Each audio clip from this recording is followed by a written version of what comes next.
6.1, solve inequalities using addition and subtraction.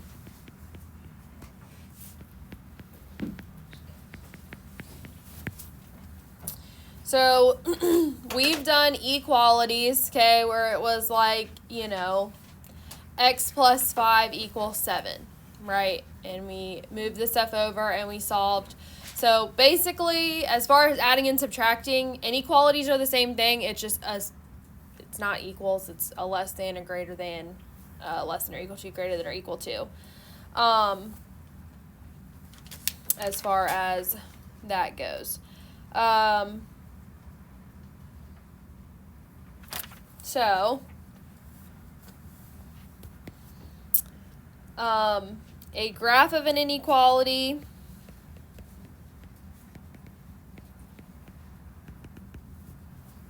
basically it is a number line. I guess I should specify on a number line, because we can graph other inequalities. Is basically we have like one variable is set and it says like x is greater than 5. So that means any number bigger than 5, x can be equal to. Now, I'm going to tell you, the book uses a different format than I do. My format is the way we're going to do it, not the way the book does it when it comes to graphing, because I know what you need past this class. If all you were ever going to take was this class, I would say, sure, let's just do it the way the book does it. But I would expect that y'all are going to end up in Algebra 2, probably Algebra 2 Advanced, probably even a lot of you in Pre-Cal one day, okay? And so I want you to be ready for what's coming, okay? So if we have a less than or a greater than by itself, then when we graph, or on the graph, is represented with parentheses, okay? And it's one or the other. It's not like both at the same time.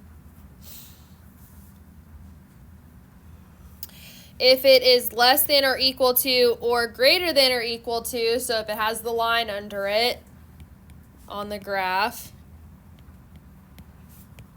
is represented with brackets, okay? So it'll be like either of those things. Again, it's not both at the same time for what we're doing right now. It's just one or the other. So, for example, if I said the graph of x is greater than 4, then what I have is a number line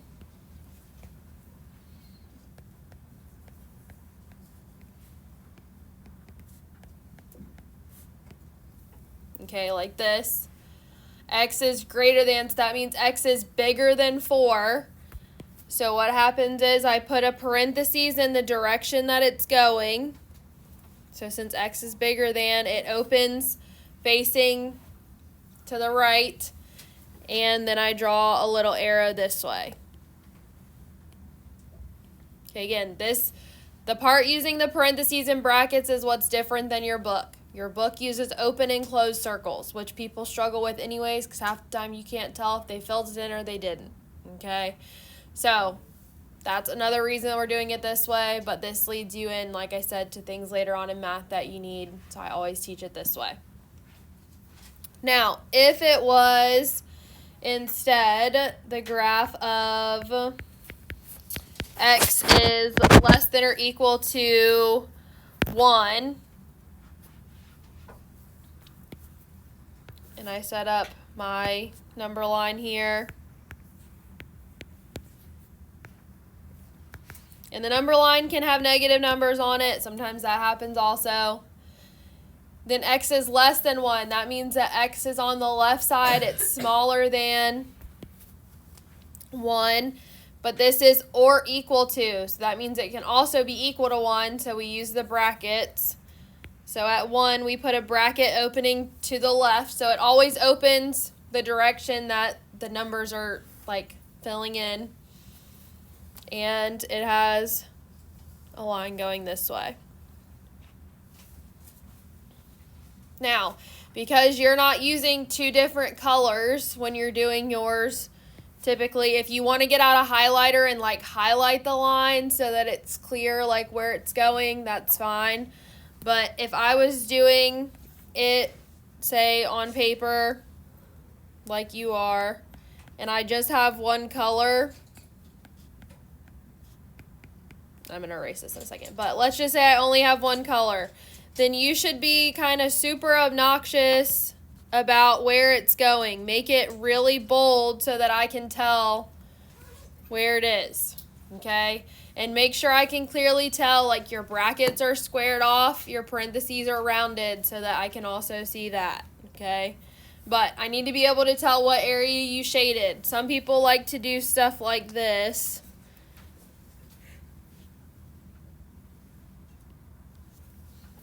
And they expect me to be able to tell that they shaded it over there. Can you tell that I shaded it other than the direction that the parentheses is? No. So make sure that it's obvious. Make sure that you either make the line fatter, you use a highlighter, or this is the one time I'll let you if you want to use a colored pencil or something like that to go over top of it. Like, that's fine. Yeah, pen's fine, just not red. Well, I don't, honestly, never mind. It really doesn't matter because I don't ever grade in red, so it doesn't really matter. Just pick a color. That's fine. Wait, so then what color do you grade in? Whatever color I feel like. She does orange, green. Just whatever color I grab that day. Like at Christmas time, I was grading in green mostly because I didn't have a red marker. It just depends. I don't know. Close to Easter, I'll grade in like a light pink. I don't know. Whatever I'm feeling that day. Anyways, but all that to say, just make sure that it's clearly can be shown what it is and where it's going, so that I can tell what you're doing. Anyways, that's the exact same thing graphed above, so I'm going to get rid of that. Okay.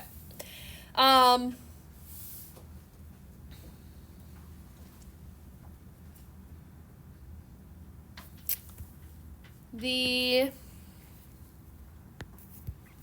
addition property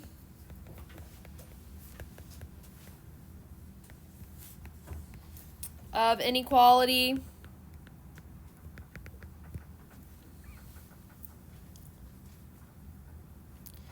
says if A is greater than B, then A plus C is greater than B plus C. And there's going to be a couple different ways to write like the addition property as well. If A is less than B, then A plus C is less than B plus C. And I'm just going to make a note here. The same applies for greater than or equal to and less than or equal to, just so I don't have to write all four of them down because it's literally just writing the same thing over and over again. So it's just saying as long as, however A is related to B, if I add C to both sides, the relation stays the same because C has to be the same on both sides, right? Like C's not 5 on one side and 4 on the other. It's 5 in both spots. So as far as like actually like, okay, well, how does this apply to us? So if we had a problem like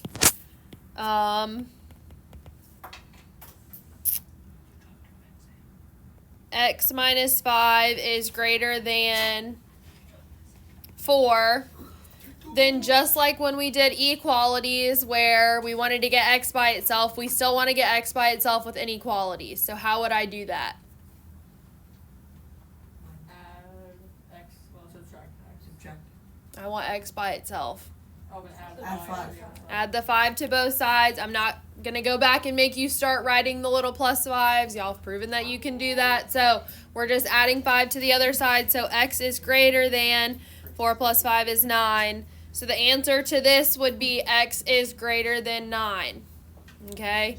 Now, a lot of times they say also to graph your solution. When it says to do that, you're going to make a little number line. You don't have to start your number line at 0. Okay?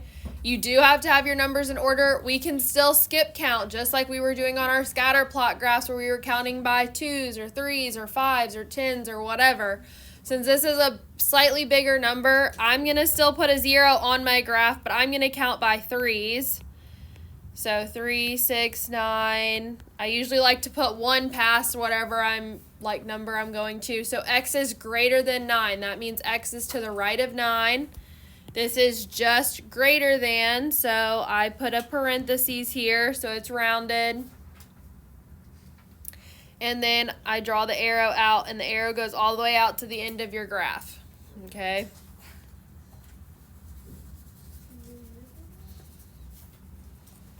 So a lot of times it'll say solve the equation and graph this, or solve the inequality and graph the solution, are typically kind of what the instructions say for these.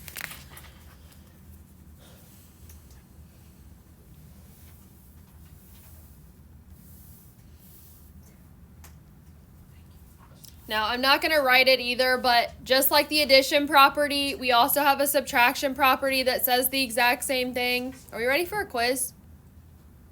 No, ma'am. Okay. Then everybody needs to be listening. The subtraction property of inequality is basically the exact same as addition, except for instead of it being plus c, it's minus c. Okay? So I'm not going to rewrite the whole thing. You understand the general principle that whatever I add to one side, I add to the other. Subtract from one side, subtract from the other. Works the same way that equalities did. All right, so the first ones they give us, they want us to write an inequality that is represented by the graph. So I'm going to have to explain something here for you because it's going to look a little different than the way we're doing it. Actually, I'm just kidding. We're not going to do that. We're going to just do them where we're graphing our own. Solve the inequality and graph the solution. Because I'm not going to give you the other ones on a quiz, so we'll just skip those. All right, so they give us, and we start out super easy. The next section is multiplying and dividing inequalities. Then we go to multi-step inequalities where we're doing adding, subtracting, and multiplying and dividing. So this it'll look a lot like whatever chapter that was, chapter 3, I think it was, where we were solving equations. It'll be a very similar thing that we're doing here with inequalities. So 10 is x plus 4 is less than 5. So if I want x by itself, what do I have to do? Subtract 4. And what do I get when I do that? X is greater than 1. 5 minus 4. Less than 5 minus 4 is 1. So x is less than 1. And then I need to set up my number line. This is less than, and it's less than 1, so that means it's going to the left. So I put a parentheses at 1, opening to the left, and then I'm going to fill in this line here, going that way.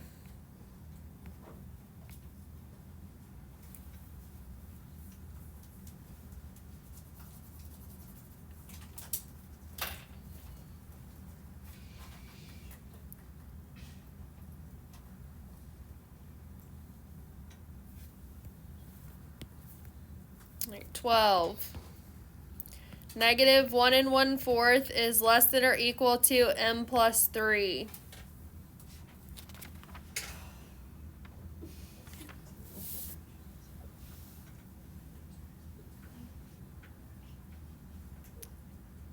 So I want to get m by itself, so I'm going to subtract 3 from both sides. So I've got negative 1 1/4 minus 3, which is what? Negative 4 1/4. Yep, negative 4 1/4. The fractions don't have to look scary. We can just combine the whole numbers and add on the fraction. Now, when I graph one like this on the number line, notice, m is on the other side. What you may want to do while you're getting used to them is flip the whole thing over, like as if you held a mirror up to it and you flipped it over. And write this as m is greater than or equal to, because notice the mouth has to open toward m. A lot of people like to think about it as like an alligator mouth, okay, and which way the inequality is opening, it's opening toward the m. So when I do it, I've got to make sure I flip it over. Negative 4 1/4. So m is greater than or equal to negative 4 1/4. Yes. So when you flip it, would the m become negative or no? No, all I'm doing is just taking it like, this is just like when we had like 3 equals x, and I rewrote this as x equals 3. Like those are the exact same thing. But you have to flip the inequality sign like over because it has to be like mirrored. Because it has to stay open toward m the whole time. Okay. For like this problem specifically. If it opened away from the m, then I would have to keep it away from the m when I flip it over. So let's see. So set up your little graph here. Now, obviously, this isn't on a whole number. So what I would do is I'm going to start over here at 0, negative 1, negative 2, negative 3, negative 4, negative 5. And you don't necessarily need to write in all the numbers. If you want to, you can, but as long as you have a couple to see what the scaling of it is. Now, negative 4 1/4. Okay, and m is greater than that means it's going to the right. Whatever way, if it's written in this order, where the letter comes first, whatever way the mouth is like pointing toward, or like the arrow of it is pointing toward, that's the way your graph should be going. Okay, so this is at negative 4 1/4. That means it's not right on 4, but it's a little bit past it. So I'm going to draw my bracket a little bit past it.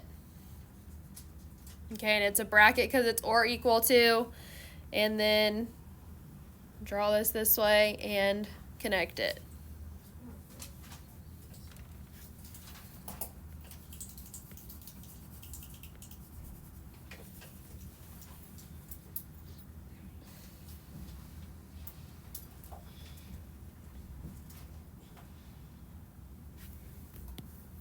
$14.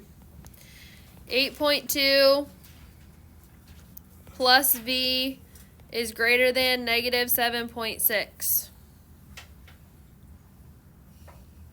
So how do I get v by itself? Subtract 8.2. Subtract 8.2, so I have v is greater than, it honestly might be easier when we have one like this for you to write it on both sides so that you can combine this stuff. Is my answer going to be positive or negative? Negative. Negative 15.8. Yep, negative 15.8. So they have the same sign, so we add them together and keep the sign. So v is greater than negative 15.8. I would suggest that we count by 5s on this one, okay, because it's a relatively big number. It's going to be pointing toward the right.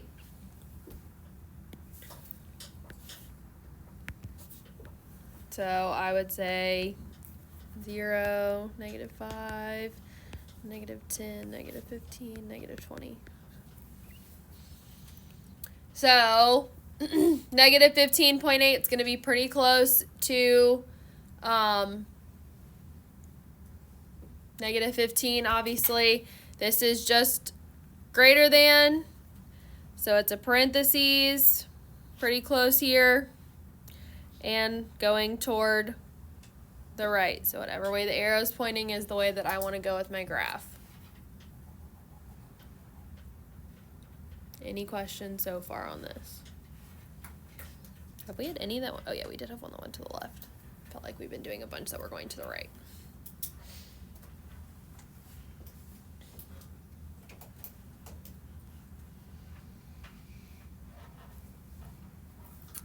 $16. R minus 4 is less than negative 5. How do I get r by itself? Add 4. And what do I get when I do that? Negative. No, negative 9. R is Wait. less Add than one. negative 1.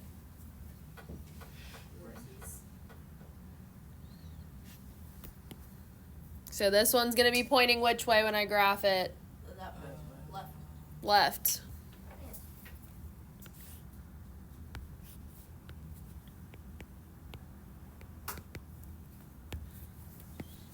So is it parentheses or bracket? Parentheses at negative 1. And it's pointing toward the left. Like that. So if I pick any number over here, so let's say I said negative 5 and I plugged it in for r, negative 5 is less than negative 1. Is that true? Yes. Yes, so then I know that I have put it in the right spot. Okay, so I know that I've graphed it in the right direction.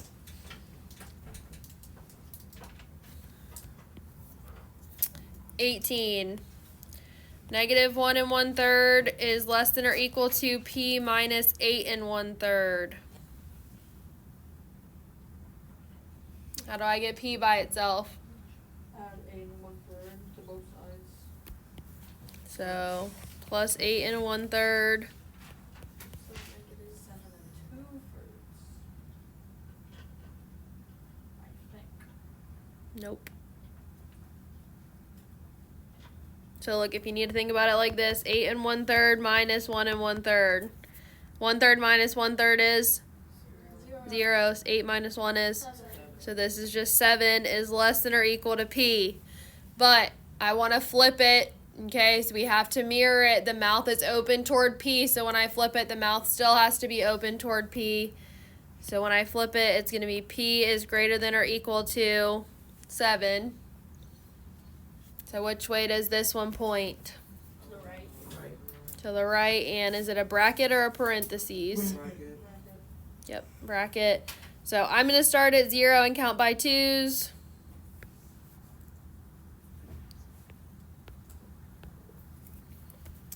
So at 7, which is halfway, because I counted by 2s between the 6 and the 8, I'm going to put a bracket facing the right and fill it in like that.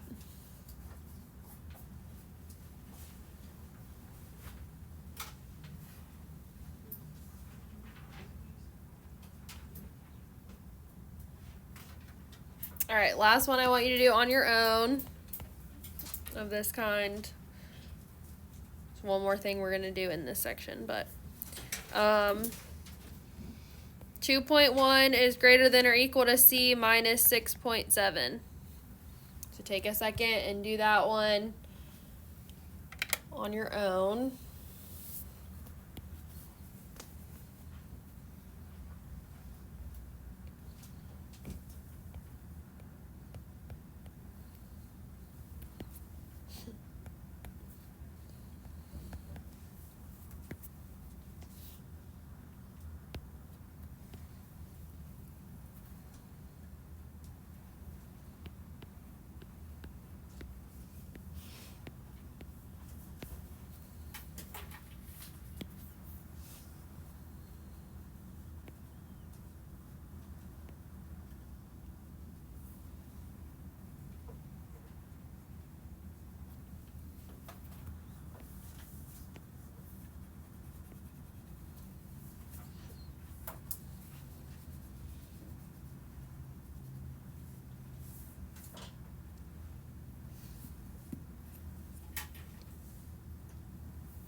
All right, what do we get? Like, what is C? less than or equal to 8.8. C is less than or equal to 8.8. Is that what everybody got? Okay, so which way does our graph point? And is it a bracket or parentheses? Bracket. Yep, bracket. Good. Seems like we're starting to get it or getting it. I don't know. Whatever. I have a question. Yes. How do you know if it's a bracket or If it's or equal to, it's a bracket. So if it has a line, then it's a bracket. If there's no line, it's parentheses. okay. All right. The last thing in this section are little verbal sentences, and they want us to write the inequality and then solve it. So it says, I'm not going to graph these ones. The sum of 11 and m is greater than negative 23. Okay? We did stuff kind of like this way back in chapter 1. We weren't solving them then, we were just writing them. Okay, so it's a little bit of a throwback. So the sum of 11 and m, what does that mean I'm doing? Adding. 11 plus m. And it says is greater than, so the mouth opens toward the m, greater than negative 23. So then subtract 11. So m is greater than negative 34. Now, they also tell you to graph these ones, but just for the sake of time, I'm not graphing it right now. 26, this is the last one. The difference of C and 13 is less than negative 19. So what does that mean to do? C minus 13. Yep, C minus 13 is less than negative 19. Add 13 to both sides. C is less than 6. Negative 6. negative 6. And again, they technically want you graphing those. I just didn't for the sake of time because we've graphed so many other ones. All right, your problems then are 11 through 25 odd. Okay, one of those is describe and correct the error. I would copy down the problem. I would figure out what you should do and then say how they messed up the problem. But that's just me personally.